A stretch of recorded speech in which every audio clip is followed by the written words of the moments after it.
Ndugu yangu Murangu, tuweze kuzungumza kitu kimoja kwamba tulikuwepo hapa kwa mnakwenda katika mchakato wa kampeni za uchaguzi mdogo, na kwa mapenzi yake Mwenyezi Mungu na kwa bidii zenu za kampeni mlipata kura nyingi na mkaibuka washindi.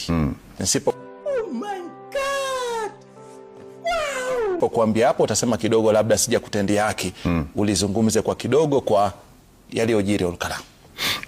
It's about to go down. Asante sana Rashid. Na kabla tujaenda hapo, ni vizuri pia nipongeze bunge la Seneti kwa sababu jana waliangusha kanuni ambazo zilikuwa zinakuja kukandamiza wenye wanamiliki magari na wale ambao wako katika biashara za magari. Na moja ambaye alipinga hoja hilo ni Senator Cherargei. Kwa hivyo ni vizuri pia nimtendee haki.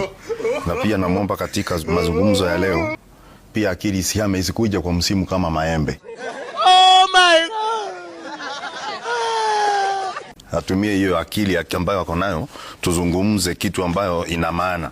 Kwa hiyo unamaanisha kwamba akili ya jana ilikuwa nzuri tofauti na siku zingine. Lakini wakati mwingine inabadilika, inakuja kwa msimu kama maembe.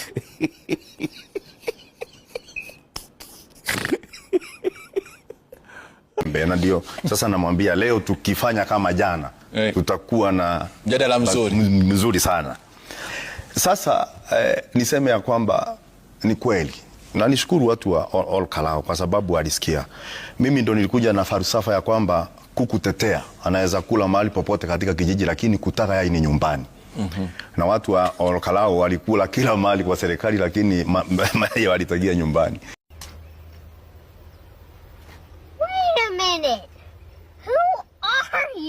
Na niseme ya kwamba Rashid, huo uchaguzi umeweka wazi bayana mambo matatu. Kwamba si tena kwamba serikali itatumia pesa kuweza kuwashawishi watu ili wapige kura. Hiyo tumeweka kando kule Olkalau. Ya pili ni kwamba sio maendeleo ya ghafla wakati uchaguzi umekaribia ya kuja kuwaandaa watu ili waweze kupiga kura, hata hiyo haitawafumba macho. Na ya nne pia ni vizawadi za kupewa. Kwa sababu Rashid, kama pale Olkalau watu walikuwa wanapewa mpaka kondoro ya futi 6 kwa 2. You make me proud. You make me proud, proudly. Every day when I see him in the ambayo imekonda kama kindiwia kwa sababu ya Cherargei. Kindiwia ni simu